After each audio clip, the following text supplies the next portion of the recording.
Hey guys.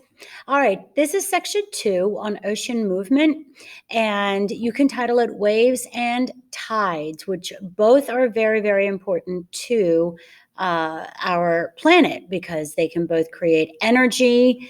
And without waves and tides, let's face it, we wouldn't have as much fun when we're at the beach, right? Okay, here we go. Section 2.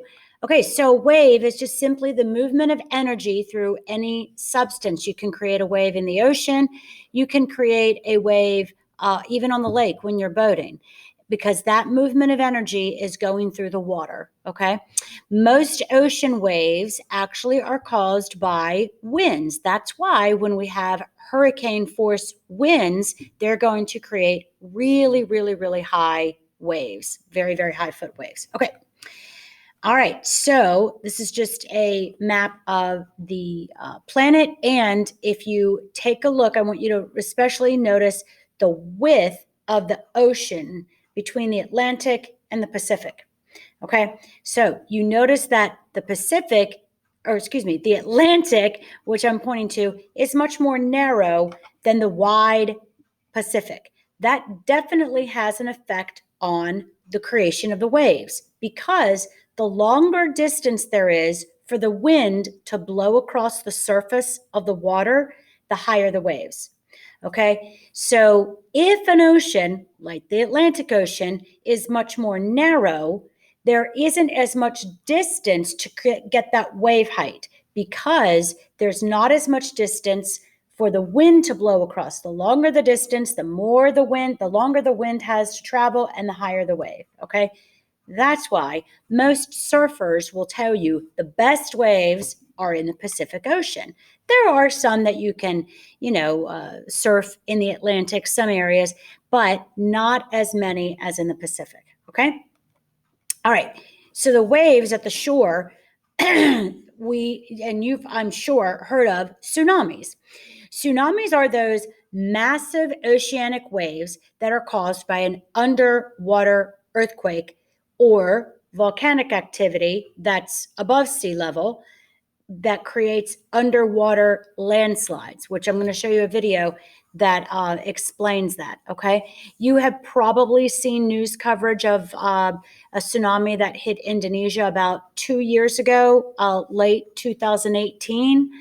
And that was actually not caused by an earthquake underwater. It was caused by a volcanic eruption on a small island.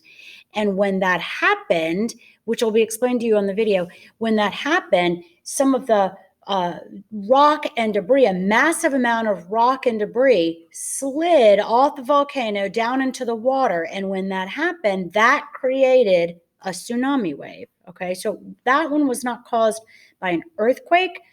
That one was caused by a landslide that occurred after a volcanic eruption. Okay, all right. But most often, this is how tsunamis work. Okay, along a fault line, you've got the two tectonic plates, and when they've got a lot of potential energy, when they're constantly together and separating, and that seafloor spreading is going on, which we're going to be talking about. But what happens is when one of the faults goes below the other fault line, it releases a lot of that potential energy and it creates that wave. Okay, the upward push of the water, and it's going to create that massive wave. Now, and this most often occurs in the Pacific, okay, because of the fault lines where they are in the Pacific. And because, let's face it, the wider the ocean, the longer that wave has to travel till it reaches a coastline and crashes, okay? So basically, when the areas around like Indonesia and other areas, Japan and other places, they have tsunami warnings. They have sirens that will go off and things like that, to protect the folks so they can have some time where they can take shelter or they can get to higher ground, things like that. Okay. All right. So this first video I want to show you, this explains how the tsunami occurred from the volcanic eruption and then a landslide, and yeah, it was just devastating. Okay, I think it's going to show a commercial first, but hopefully we'll do it. Yeah, this is showing a commercial first, so we'll just mute that. But just remember, or pay close attention to what she explains, because this actually happened about 2 years ago. Okay, here we go. The officials there are saying this was caused by, or they believe it was caused by, an underwater landslide. Not typically how it happens there. Break that down for me. What is this exactly? Yeah, there's a lot of people probably waking up wanting to know exactly what is an underwater landslide. It's not a common term you hear. So here's what we know. The volcano erupted yet on Saturday. And in doing so, you end up getting a lot of the rock that's underneath the surface that gets displaced. It falls down to below the surface.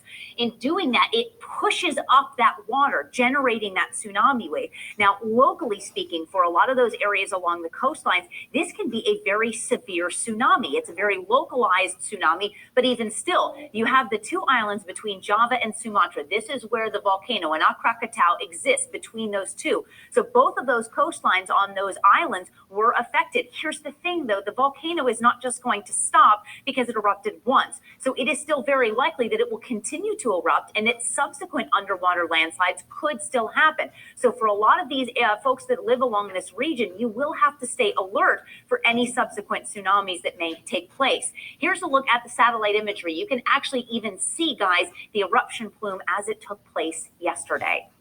Allison, typically, and we've been on air together when these have happened in the past, you often go straight to USGS, you go to the local authority on matters like this. What are you getting from them? And I understand there's a link to the government shutdown here in the U.S.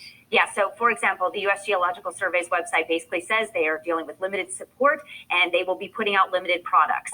They just don't have the staff, nor are they allowed to put out stuff during this time of this shutdown. So your normal website, your U.S. Geological Survey, the Pacific Tsunami Warning Center, Okay, that you don't need to worry about. That was when we were in the middle of a government shutdown and we weren't getting a lot of literature from our geological, United States geological team, because some of them weren't working at that time during the government shutdown. Okay, but the tsunami did kill over 200 people.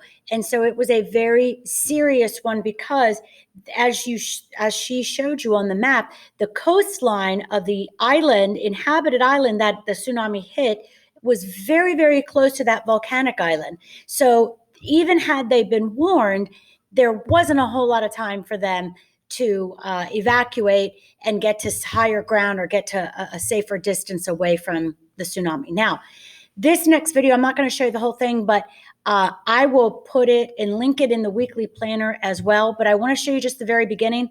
This shows you a time lapse of someone that caught the tsunami on tape as it was actually hitting Japan. This was several years ago in 2011, I believe. And you can see the water rushing into this port town, okay, dragging the cars. Now, I want you to really carefully look at the water level where it is right now, because the water just keeps coming and coming and coming. And it's just an enormous amount of water. This is the tsunami that when it hit near this town, they had a nuclear reactor that they had it working on a generator because they lost power. But then the nuclear reactor, when the generator went down, they had no way of containing that uranium in the nuclear reactor. Okay. So it was that on top of the tsunami was devastating, but you can see the buildings being dragged. Now look at the level of the water already. I mean, it just keeps coming and coming and coming.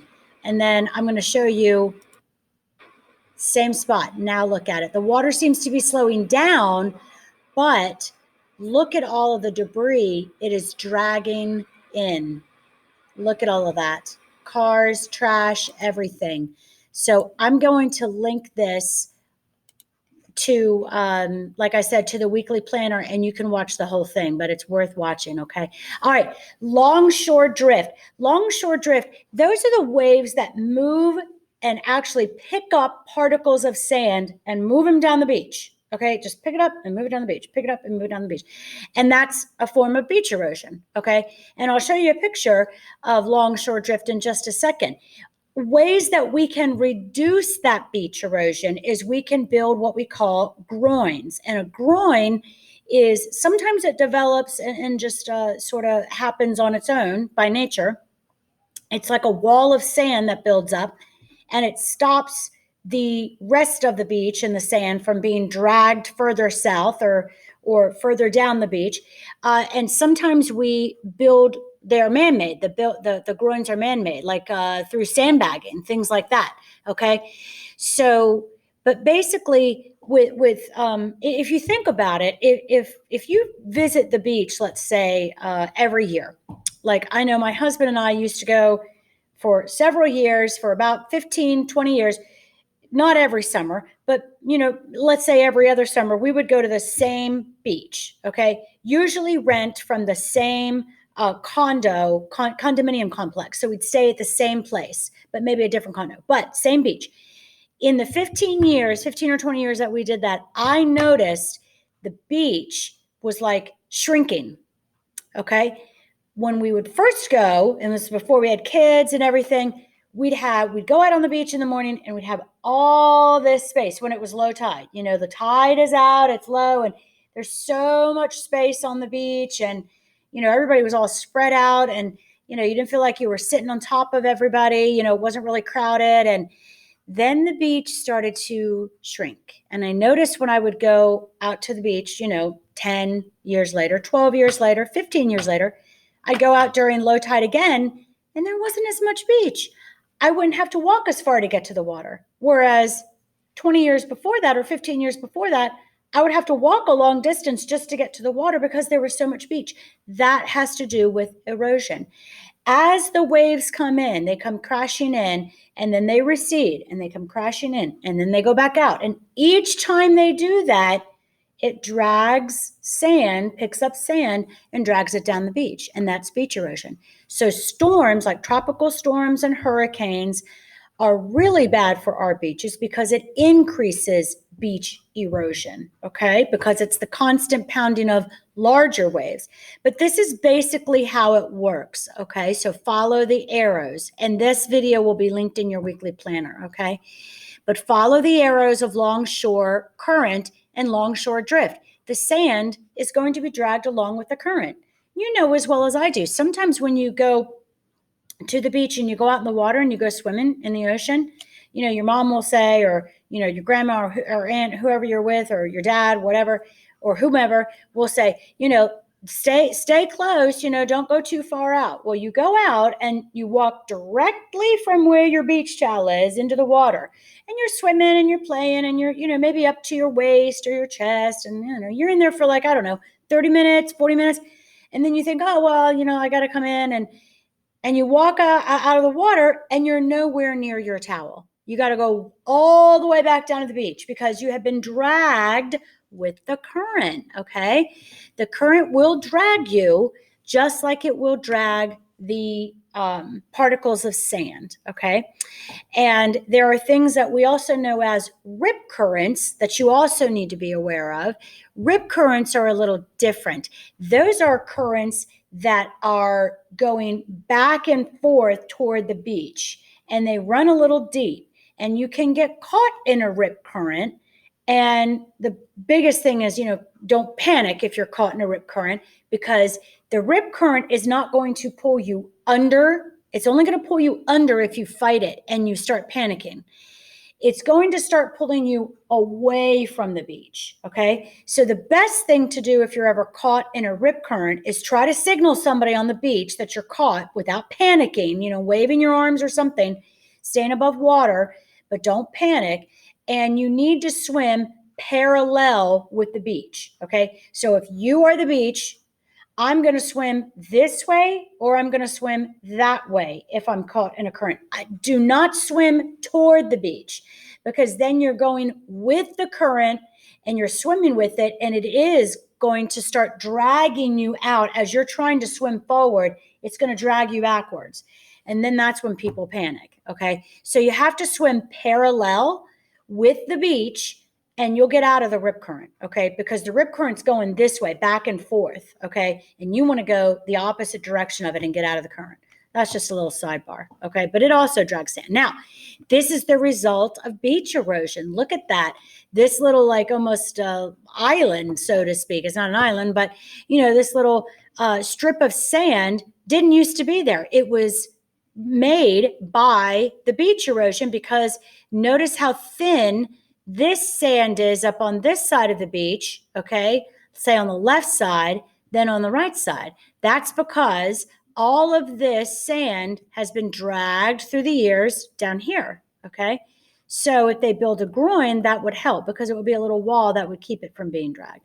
All right, so what role do tides have in all of this? Well, tides are determined by the moon, okay? There are 4 cycles, okay? We have 2 quarter moons, all right? And then we also have a full moon and new moon. And they run about 4 weeks. That cycle runs in a 4-week term. Doesn't necessarily go with the calendar months, okay? But it is basically the rise and fall of the ocean water. When we have high tides and low tides, we have 2 every 24, 25 hours. 2 high tides and 2 low tides. And you can usually really tell the difference when you're in a high tide and when you're in a low tide, okay? Sometimes, like when, you know, you're at the beach and you go out in the morning and it's low tide, you got some distance between you and the water. If you stay out on the beach for several hours, you'll notice you have to start dragging your stuff, like your umbrella, your chair, and your towel, back away from the water, because the water's coming forward. That's because it's becoming high tide, okay? But these are caused by the gravitational pull between the sun, the moon, and the earth. So take a look at this, okay? Now, this is what we call sort of like a bubble, all right? This bubble around the earth is the tidal bulge, okay? Now, when we have the greatest amount of tidal bulge, the gravitational pull, that's when the moon, the earth, and the sun are all aligned, okay? And that happens twice out of every cycle, for 2 weeks out of every cycle. Okay, remember, they go in like a 4-week cycle. Doesn't go by the calendar year. Okay, but on this side, there will be low tide, and then here you have the high tide, all right, where it's got the greatest gravitational pull, okay? All right, there's more about that in the book that we'll also be reading. So you have 2 neap tides and 2 spring tides in every cycle. 2 neap and 2 spring. And as you see, the spring tides are known as when you're in that alignment between the sun, the moon, and the earth, okay? This is a spring tide, all right there, because all 3 are aligned, sun, earth, and moon. Here in the neap tide, it's a quarter, all right? It's a quarter moon. So it's when the moon, the earth, and the sun are forming a right angle, okay? Right angle. All right. Okay, why are tides important? Well, a lot of the organisms are very, very dependent on the tides because it helps to spread the nutrients throughout the water. So when those organisms like phytoplankton and zooplankton, they feed on those nutrients. So without the nutrients, the plankton and other organisms will die. So we need the tides to spread those nutrients out, okay? Hydroelectric power can also be created through the movement of tides. We call that tidal power, all right? It's a little different than damming a river, but it's similar, okay? Obviously. So I'm going to show you, there's a video that I'm going to show you about tidal energy, but this is basically one way that it works, okay, where we have the turbines underwater, and when the water comes rushing in at high tide, it turns those turbines, and we transfer that through a generator, and we connect it to a generator, excuse me, and we transfer that into electricity, okay? And then when the high tide comes in and turns the turbines, and then also when the water recedes, it turns them back again. So it's constantly doing this back and forth and back and forth. So those turbines are constantly turning, and then they're able to generate electricity from the turning of the turbines, okay? That's one way. Now, you need to watch this video because there are 2 other ways that tidal energy can be created. other than just the turbines that are that you see here that are featured. Okay. All right. So here are your quick check, agree and disagree. Most waves in the oceans are caused by wind. That is correct. Tides are not caused by winds, but waves are. And remember, the wider the ocean, the greater the distances and the higher the waves. The moon has enough gravity that it pulls on the water on Earth. That is true. And as a matter of fact, when all three, the moon, the sun, and the earth are aligned, that is enough gravity, okay, with the three. So this is kind of true and this is kind of false because it's not just the moon, it's got to be all three, okay, in alignment. All right, a tide is caused by an underwater earthquake. No, tides are caused by the moon and the sun and the earth, okay, and all of that. Tsunamis are caused by underwater earthquakes. Okay. The Atlantic Ocean has the largest waves of any ocean. Incorrect. We talked about it being the Pacific because it's much wider. The Atlantic Ocean is quite narrow. Electricity can be generated from waves and tides. That is correct. Okay.